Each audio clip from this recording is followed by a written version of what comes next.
चुनाव आयोग से मिल एनसीपी पर मिला अधिकार। अब हेडक्वार्टर पर दावा करेंगे अजित पवार। चुनाव आयोग ने कल एक बड़ा फैसला सुनाया जिसमें कहा कि महाराष्ट्र के उप मुख्यमंत्री अजित पवार का गुट ही असली एनसीपी है। इसके बाद इस बात की संभावना बढ़ गई है कि जूनियर पवार मुंबई में एनसीपी मुख्यालय पर भी दावा कर सकते हैं।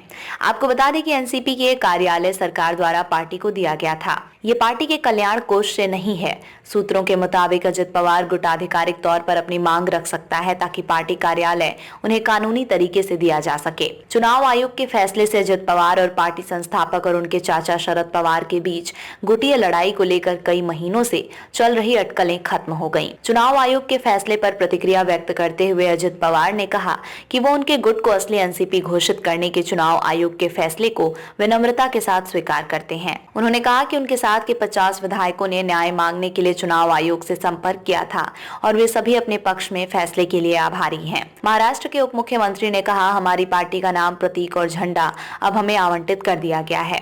हम बेहद खुश हैं। अजित पवार ने यह भी कहा कि चुनाव आयोग के फैसले ने लोकतंत्र में बहुमत को दी गई प्राथमिकता को रेखांकित किया है और देश में लोकतांत्रिक प्रक्रियाओं का हमेशा सम्मान किया जाता है। उन्होंने कहा कि उनके गुट ने महाराष्ट्र विधानसभा अध्यक्ष से भी अपील की है कि जो भी फैसले का इंतजार कर रहे हैं। अजित पवार ने अपनी चचेरी बहन सुप्रिया सुले की उस टिप्पणी पर भी प्रतिक्रिया व्यक्त की जिसमें उन्होंने कहा था कि चुनाव आयोग का फैसला महाराष्ट्र और मराठी लोगों के खिलाफ एक साजिश है।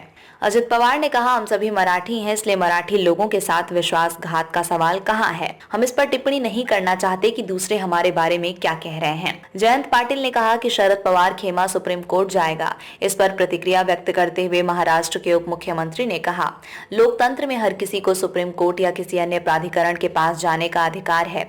अगर फैसला उनके पक्ष में होता तो हम भी अदालत का दरवाजा खटखटाते।